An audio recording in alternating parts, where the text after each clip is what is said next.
Hola chicos, ¿qué tal? ¿Cómo están? Bienvenidos nuevamente a CEMOC Virtual, una forma distinta de aprender desde la comodidad de la casa. Recuerden siempre lavarse las manos correctamente para poder así evitar el contagio del coronavirus. Hoy vamos a tener la asignatura de Historia y Geografía y nuestro tema va a ser el gobierno del doctor Rodríguez de Francia.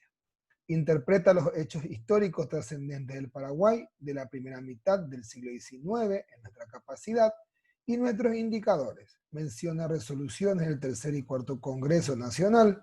Identifica las características de la dictadura ejercida por el doctor Francia y describe las medidas económicas del gobierno francista.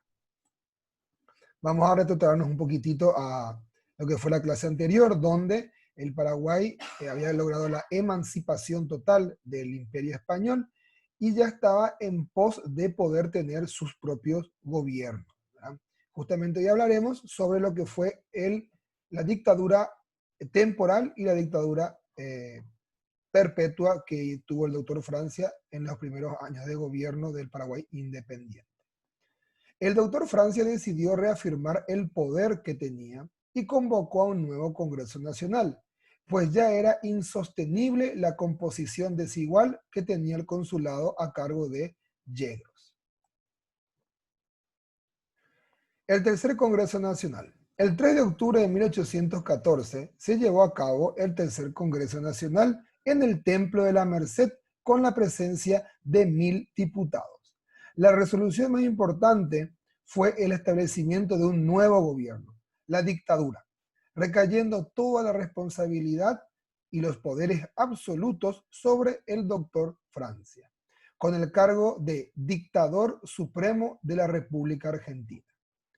Ya iniciado el año 1814, el doctor Francia convocó a un nuevo congreso donde se autoproclamó con, obviamente, la mayoría de los votos de los diputados de ese momento que estuvieron presentes, para poder tener así el primer título como dictador de la República del Paraguay.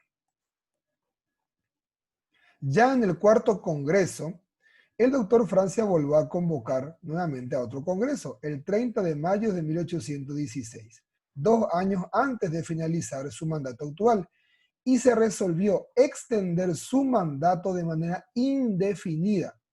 Lo proclamaron dictador perpetuo de la República del Paraguay.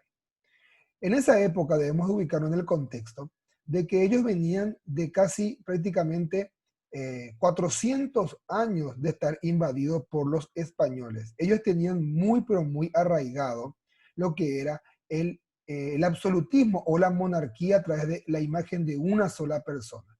Por más de que el Paraguay consiguió su independencia, todavía tenían el pensamiento de que una persona debería hacerse cargo de todo. Y fue así que han elegido al doctor Gaspar Rodríguez de Francia para que sea el dictador perpetuo del Paraguay. Eso conllevó a una serie de acciones que hizo por nuestro país. En lo que respecta a su ideología, se centró en la defensa de la integridad nacional y la libre navegación del río Paraná. Su política interna se caracterizó por la centralización de todas las acciones gubernamentales solamente en su persona.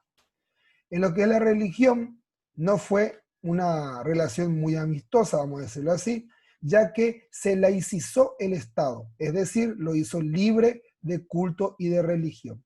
Y se expropió todas las propiedades que tenían las órdenes religiosas para poder utilizarlas como plazas o edificios públicos. Y en la materia de educación invirtió bastante, emitiendo una ley que hacía la educación obligatoria hasta los 14 años y creó la primera escuela de música. En esos años, el doctor Francia había realizado algo muy curioso, que fue el aislamiento del país por el cierre obligatorio de las fronteras, llevando al Paraguay a un autoabastecimiento, más o menos como lo que nos está pasando ahora.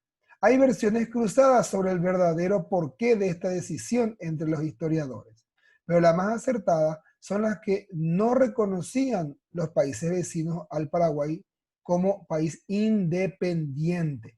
Y había mucho miedo y mucho temor de que los países quisieran invadir de manera obligatoria al Paraguay, como ocurrió en la época que Argentina, a través de Manuel Belgrano, lo quiso hacer a la fuerza. Y también por los saqueos de los productos cargueros paraguayos en los puertos que existían. Por este motivo, o por estos motivos, el doctor Francia pidió e hizo un aislamiento total del país. También tuvo un desenlace de conspiración. En la Semana Santa de 1820 fue descubierta una conspiración que tenía como objetivo el asesinato del doctor Francia. El plan fue confesado por Juan Bogarín a un sacerdote, y este le pidió que lo confesara al doctor Francia para que esté al tanto de dicho plan. Francia, al enterarse de la conspiración, no dudó y mandó a encarcelar a todos los complotados. El 17 de julio de 1821 fueron fusilados la mayoría de los presos y otro grupo quedó en la cárcel hasta la muerte de Francia. ¿Cómo cambian las épocas? En esa época los traidores eran fusilados y asesinados, ¿verdad? En esta época, lastimosamente, están sueltos. Y vamos a hacer por último una pequeña diferencia entre los gobiernos que tuvieron Francia y el general Stroessner, ya que ambos se los quiere comparar porque ambos fueron largos gobiernos y sobre todo fueron dictaduras. Siempre se ha querido comparar las dos dictaduras más importantes que tuvo el Paraguay, la del doctor Francia y la del general Stroessner, pero ambas fueron muy distintas. El doctor Francia estaba estrenando un nuevo y fértil país, por lo que las políticas implantadas siempre fueron en pos de la soberanía nacional. En cambio, la dictadura stronista se caracterizó por la persecución, la corrupción y el abuso de poder, tanto así que su gobierno terminó de la misma forma en que inició, con un golpe de Estado. Y así vamos por concluida la clase de hoy. Vamos a realizar las actividades del libro de la página 41 y 42. Cualquier consulta pueden hacerlo al privado y nos vemos en las clases que vienen.